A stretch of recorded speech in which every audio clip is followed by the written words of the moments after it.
हरे कृष्णा।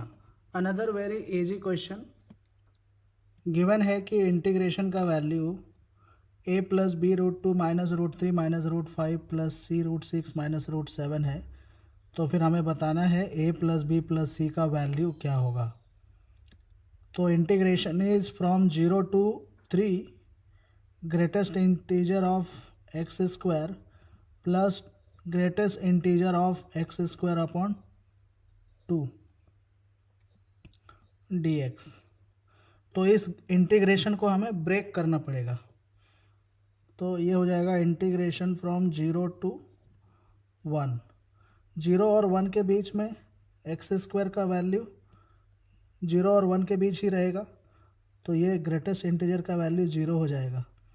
और ये 0 और 1 के बीच का ही नंबर रहेगा एक्स स्क्वायर बाई 2 भी, तो उसका भी ग्रेटेस्ट इंटीजर 0 हो जाएगा। तो 0 और 1 के बीच में दोनों ही 0 होगा। तो ये 0 plus 0 dx। Then from 1 to root two, 1 और रूट टू के बीच में इसका वैल्यू 1 आएगा और इसका वैल्यू 0 आएगा। अगर x 1 और रूट टू के बीच में है तो पुट करके चेक कर सकते हो, ये 1 आएगा और ये 0 आएगा। तो 1 plus 0 dx। Then from root two to root three, root two और रूट थ्री के बीच में इसका वैल्यू आ जाएगा 2 और इसका वैल्यू आ जाएगा 1। तो 2 plus 1 dx। Then from root three to root four, root four को हम 2 लिख सकते हैं। तो रूट थ्री और 2 के बीच में इसका वैल्यू हो जाएगा 3 और इसका वैल्यू आ जाएगा 1। तो 3 प्लस 1 dx। देन 2 से रूट 5 के बीच में इसका वैल्यू 4 हो जाएगा और इसका वैल्यू 2 हो जाएगा dx। देन रूट 5 से रूट 6 के बीच में इसका जो वैल्यू है वो हो जाएगा 5 और इसका वैल्यू 2। तो 5 plus 2। Then root 6 to root 7 के बीच में, रूट 6 और रूट 7 के बीच में ये 6 और ये 3 हो जाएगा। 6 प्लस 3 dx। उसके बाद रूट 7 से रूट 8 के बीच में वैल्यू हमें देखना पड़ेगा। रूट 7 से रूट 8 के बीच में इसका तो हो जाएगा 7 और ये हो जाएगा 3। तो 7 प्लस 3 dx। फिर रूट 8 और रूट 9, रूट 8 रूट 9, रूट 9 को 3 लिख दो। रूट 8 और 3 के बीच में इसका वैल्यू हो जाएगा 8 और ये हो जाएगा 4। तो 8 प्लस 4, 8 प्लस 4 dx। तो इसको सिंप्लीफाई कर दो, आंसर आ जाएगा। तो फर्स्ट तो 0 है, सेकंड वाला 1 dx है। Integration from 1 to root two dx। Then next is 3 dx। Integration from root 2 to root 3। Then next 4 dx। Integration from root 3 to 2। Then 6 dx। Integration from 2 to root 5। Then 7 dx। Integration from root 5 to root 6। Then integration of 9 dx, 9 dx from root 6 to root 7. Then last में ये हो जाएगा, sorry ये 7 + 3 10 dx √7 to √8 और ये last में हो जाएगा 12 dx इंटीग्रेशन फ्रॉम √8 to 3।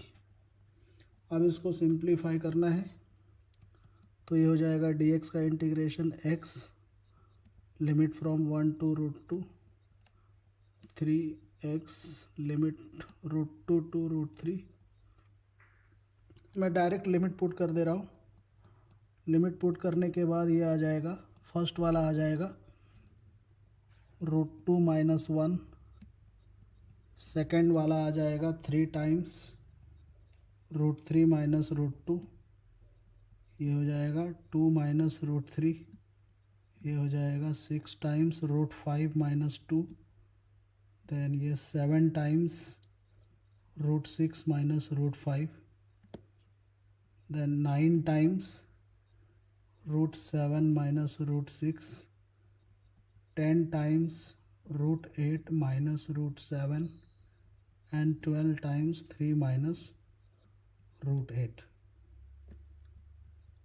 तो यहाँ -1 है, यहाँ पे आएगा 8, तो हो गया 7 और ये -12 -5 और यहाँ पे 36, तो 31 बचेगा। सारे नंबर्स को, रैशनल नंबर को एक साथ कर दिया तो ये 4 जगह से रैशनल नंबर आ रहा है, तो वो सब मिलके 31 हो रहा है। उसके बाद √2 वाला कहाँ कहाँ से आ रहा है, ये एक √2 हो गया, -3 √2 हो गया। चलो ब्रैकेट को ओपन कर दो, √2 ये 31 -31 ये प्लस √2 ये 3 √3 -3 √2 -4 √3, क्योंकि ये हम रैशनल नंबर को ऑलरेडी 31 लिख चुके हैं अभी, इसलिए मैं सिर्फ इरेशनल वाला पार्ट लिख रहा हूँ।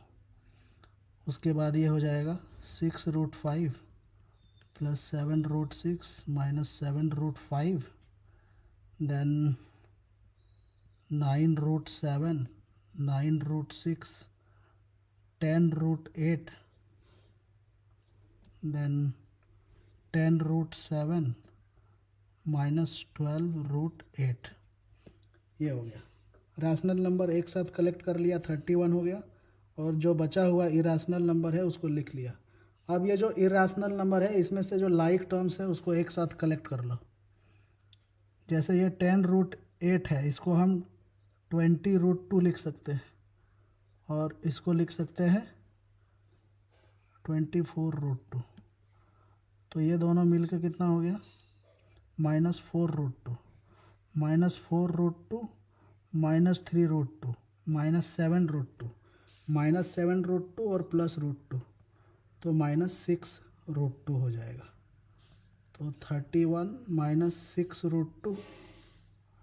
उसके बाद √3 वाला नंबर कहाँ कहाँ से आ रहा है, ये 3 √3 और -4 √3, ये दोनों मिलके -√3 हो जाएगा, और ये 6 √5 -7 √5 -√5 हो जाएगा, एंड √6 एक यहाँ पे है और एक यहाँ पे है, तो 7 √6 -9 √6 -2 √6 हो जाएगा, और √7 एक यहाँ है और एक यहाँ है, तो दोनों मिलके हो गया -√7। अब क्वेश्चन में बोला है कि इंटीग्रेशन का वैल्यू है a प्लस इंटीग्रेशन का वैल्यू है, यहाँ पे गिवन है a + b √2 a + b √2 -√3 -√5 -c √6 -√7।